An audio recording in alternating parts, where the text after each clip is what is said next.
हमारा एक भी सपना है, भगवा ये हिंद होना चाहिए। हम राजनीति के चक्कर में नहीं आए, हम पटना में रामनीति के चक्कर में आए हैं। दोनों हाथ उठा के कहो, हम सब हिंदू, हम सब हिंदू।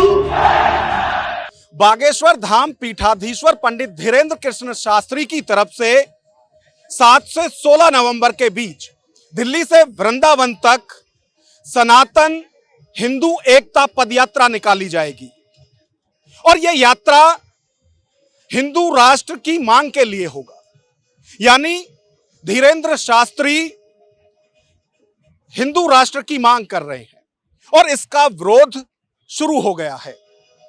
आजाद समाज पार्टी की तरफ से धीरेन्द्र शास्त्री की इस पदयात्रा के विरोध में राष्ट्रपति को एक लेटर लिखा गया है और उस लेटर में यह अपील की गई है राष्ट्रपति से कि हिंदू राष्ट्र की मांग के लिए जो बाबा बागेश्वर ये पदयात्रा निकालने जा रहे हैं 170 किलोमीटर की, इस यात्रा पर बैन लगाया जाए और यदि राष्ट्रपति इस यात्रा को नहीं रोकती हैं तो फिर आजाद समाज पार्टी इसके विरोध में सड़कों पर उतरेगी। हिंदू राष्ट्र की मांग करना क्या भारत में इतना बड़ा गुनाह है जिसके लिए राष्ट्रपति तक अपील पहुंच गई? आज हम विश्लेषण में इसी पर चर्चा करेंगे। नमस्कार, मैं हूं नगेंद्र भाटी। हिंदू राष्ट्र की मांग के लिए बाबा बागेश्वर पंडित धीरेन्द्र कृष्ण शास्त्री की तरफ से एक पदयात्रा निकाली जा रही है और यह पदयात्रा दिल्ली के छतरपुर मंदिर से वृंदावन मंदिर तक होगी, जिसमें कि 170 किलोमीटर की यह पदयात्रा होगी और इसमें दिल्ली, हरियाणा और यूपी 3 राज्यों से होकर यह यात्रा निकलेगी। और बाबा बागेश्वर की इस यात्रा का एकमात्र उद्देश्य है सनातन हिंदू एकता और इसीलिए वो भारत को हिंदू राष्ट्र घोषित करने की मांग कर रहे हैं और इसका समर्थन भी तमाम तरह से उन्हें मिल रहा है। जो देश के साधु संत हैं, कथावाचक हैं, उन सब की तरफ से बाबा बागेश्वर की इस मांग का समर्थन किया जा रहा है। लेकिन जहां समर्थन होता है वहां विरोध भी होता है और विरोध के सुर इस बार आजाद समाज पार्टी यानी चंद्रशेखर आजाद, जो नगीना से सांसद हैं उत्तर प्रदेश से, उनकी पार्टी है आजाद समाज पार्टी, उनकी तरफ से इसका विरोध किया जा रहा है और वो दलील दे रहे हैं कि भारत एक धर्मनिरपेक्ष राष्ट्र है, उसमें हिंदू राष्ट्र की परिकल्पना ही गलत है, वो असंवैधानिक है।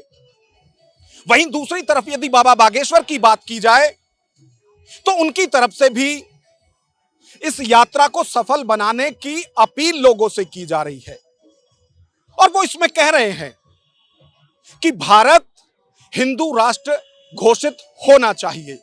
एक बार हम आपको हिंदू राष्ट्र की मांग करने वाले और इस मांग का विरोध करने वाले दोनों के ही बयान सुनाते हैं, वो बयान आप सुनिए।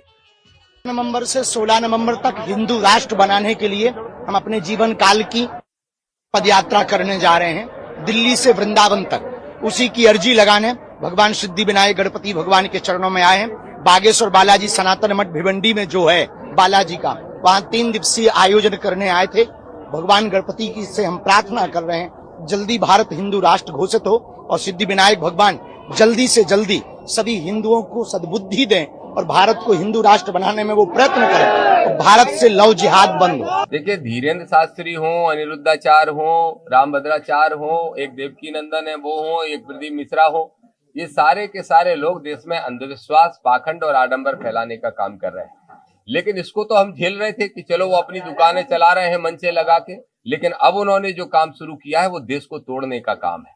आप ही बताइए कि ये देश भारत के संविधान के अनुसार धर्मनिरपेक्ष है और धर्मनिरपेक्ष राष्ट्र को अगर एक धर्म का बनाने की बात अगर कोई व्यक्ति करता है तो वो गैर संवैधानिक है, गैर कानूनी है।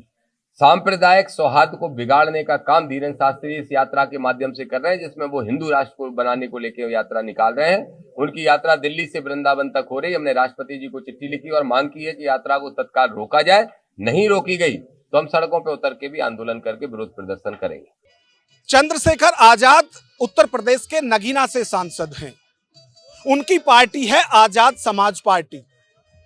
अब आजाद समाज पार्टी के एक नेता हैं दामोदर यादव। उनकी तरफ से बाबा बागेश्वर की इस पदयात्रा का विरोध किया जा रहा है, और विरोध इसलिए क्योंकि बाबा बागेश्वर की तरफ से मांग की गई है कि भारत को हिंदू राष्ट्र घोषित किया जाए। और बाबा बागेश्वर की जो ये मांग है, ये आजाद समाज पार्टी और चंद्रशेखर आजाद की पार्टी को रास नहीं आ रही है, और इसलिए इसके विरोध के लिए, इसे रुकवाने के लिए वो राष्ट्रपति तक गुहार कर चुके हैं। अब आजाद समाज पार्टी या उनके नेताओं की तरफ से तो विरोध किया जा रहा है, लेकिन जब विरोध की ये खबर बाबा बागेश्वर तक पहुंची, और बाबा बागेश्वर किस तरह से जो ये सनातन हिंदू एकता पदयात्रा निकाली जाएगी, बाबा बागेश्वर लगातार सनातन और हिंदुत्व की बात करते हैं, और जिस तरह से वो अब ये पदयात्रा शुरू करने जा रहे हैं दिल्ली से वृंदावन तक, और दिल्ली से वृंदावन तक की जो दूरी है वो 170 किलोमीटर है। ये 170 किलोमीटर की जो दूरी है वो पदयात्रा के जरिए वो तय करने वाले हैं। और इस पदयात्रा की यदि बात की जाए तो जैसा कि शुरू से ही कहा जा रहा है कि बाबा बागेश्वर यानी धीरेन्द्र कृष्ण शास्त्री की तरफ से लगातार ये मांग की जा रही है कि भारत को हिंदू राष्ट्र घोषित किया जाए। अब उनकी इस मांग को लेकर विरोध भी शुरू हो गया है, लेकिन सुप्रीम कोर्ट के वरिष्ठ वकील हैं डॉक्टर एपी सिंह, वो ये कह रहे हैं कि जहां आबादी 80 से 85% हिंदुओं की हो, वो राष्ट्र पहले से ही हिंदू राष्ट्र है। लेकिन ऐसे में भी यदि बाबा बागेश्वर की तरफ से ये मांग की जा रही है, इसके लिए पदयात्रा निकाली जा रही है, तो वो इस पदयात्रा का समर्थन करते हैं और वो इसमें शामिल भी होंगे। एपी सिंह की तरफ से कहा जा रहा है कि हिंदू राष्ट्र की मांग करना किसी भी तरह से असंवैधानिक नहीं है। एक बार एपी सिंह को भी सुनिए। ये लोग तब मौन रहते हैं जब इसी दिल्ली में, इसी जवाहरलाल नेहरू यूनिवर्सिटी से नारा दिया गया था, भारत तेरे टुकड़े टुकड़े होंगे। टुकड़े टुकड़े गैंग इस देश में पाला गया। टुकड़े टुकड़े गैंग, भारत माता को गाली देने वाला गैंग इस देश में कुछ लोगों ने, कुछ नेताओं ने, कुछ राजनेताओं ने पाल पोस कर बड़ा किया, लेकिन ये सरकार उससे लड़ रही है। इन्हें गजवाए हिंद से परेशानी नहीं है, इसमें इन्हें टुकड़े टुकड़े गैंग से परेशानी नहीं है। इसमें इन लोगों को जब सनातन धर्म के लिए डेंगू, मलेरिया, HIV, एड्स बोला जाता है तब कोई परेशानी नहीं होती है। इन्हें परेशानी होती है धार्मिक यात्रा से, इन्हें परेशानी होती है संतों से, इन्हें परेशानी होती है गाय से, गंगा से, गीता से, गायत्री से परेशानी होती है। इन्हें सीता, सावित्री, गार्गी, अपाला, अनुसुईया, पद्मावत, हाड़ा रानी, पृथ्वीराज चौहान, महाराणा प्रताप के नामों से परेशानी होती है। ये लोग देश को टुकड़ों में करना चाहते हैं। तो 7 नवंबर से 16 नवंबर तक बाबा बागेश्वर सनातन हिंदू एकता पदयात्रा निकालने जा रहे हैं, और इस पदयात्रा का जो मुद्दा है, जो एजेंडा है, वो है भारत को हिंदू राष्ट्र घोषित करने का। अब बाबा बागेश्वर की जो ये मांग है, ये कुछ लोगों को रास नहीं आ रही। उनकी तरफ से राष्ट्रपति तक को इसके लिए चिट्ठी लिखी गई है और मांग की गई है कि जो बाबा बागेश्वर हिंदू राष्ट्र के नाम पर ये पदयात्रा निकाल रहे हैं, इसको रोका जाए, और यदि राष्ट्रपति इस पदयात्रा को नहीं रोकती हैं तो फिर आजाद समाज पार्टी भी मैदान में होगी, वो इसका विरोध करेंगे। और विरोध इसलिए क्योंकि भारत एक धर्मनिरपेक्ष राष्ट्र है, और धर्मनिरपेक्ष राष्ट्र में उसे हिंदू राष्ट्र घोषित करने की मांग असंवैधानिक है, संविधान के मुताबिक नहीं है। वो ये कहकर इसका विरोध कर रहे हैं। लेकिन ऐसे में सवाल यह उठता है कि जब बाबा बागेश्वर या किसी भी सनातन साधु संत की तरफ से भारत को हिंदू राष्ट्र बनाने की मांग रखी जाती है या ऐसी बातें की जाती हैं, तो इसके विरोध में तमाम जो बयान हैं, तमाम जो लोग हैं वो सामने मुखर होकर बोलते हैं। अब ताजा मामले को ही देखिए, जिस तरह से हिंदू राष्ट्र की मांग के लिए पदयात्रा की बात की गई, उसका शेड्यूल तय किया गया, तुरंत विरोधी सामने आ गए और विरोध करने लगे कि ये तो बाबा साहब का जो संविधान है उसके मुताबिक गलत है, तर्कसंगत नहीं है। लेकिन हमारा सवाल ऐसे में है कि जब इसी देश में गजवाए हिंद की बात की जाती है, जब इसी देश में अयोध्या के भव्य दिव्य राम मंदिर को फिर से तोड़कर मस्जिद बनाने की बात की जाती है, तब इस तरह के लोग कहां चले जाते हैं, वो किस बिल में जाकर छुप जाते हैं, वो किस गुफा में जाकर छुप जाते हैं।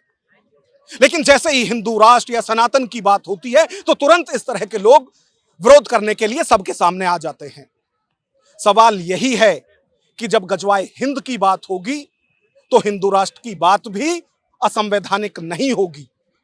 तो जो लोग इस तरह का विरोध कर रहे हैं, इसकी डिमांड सीधे राष्ट्रपति से कर रहे हैं कि बाबा बागेश्वर की यह यात्रा ना रोकी जाए, उस पर हम आपकी राय जानना चाहते हैं कि जब देश में लव जिहाद खुलेआम हो रहा है, जब देश में गजवाए हिंद की बात खुलेआम की जा रही है, जब देश के अंदर राम मंदिर को फिर से तोड़कर वहां बाबरी मस्जिद बनाने की बातें होती हैं, तो फिर हिंदू राष्ट्र की बात क्यों नहीं हो सकती। जैसे ही हिंदू राष्ट्र की बात होती है, जैसे ही सनातन की बात होती है, वैसे ही संविधान खतरे में क्यों पड़ जाता है। तो हम आपसे आपकी राय जानना चाहते हैं और कमेंट बॉक्स में हमें इस पर जरूर बताएं कि बाबा बागेश्वर जो सनातन हिंदू एकता के लिए पदयात्रा निकालने जा रहे हैं, उसका विरोध जो इस तरह से लोग कर रहे हैं, उन विरोधियों पर आपकी क्या राय है। नमस्कार।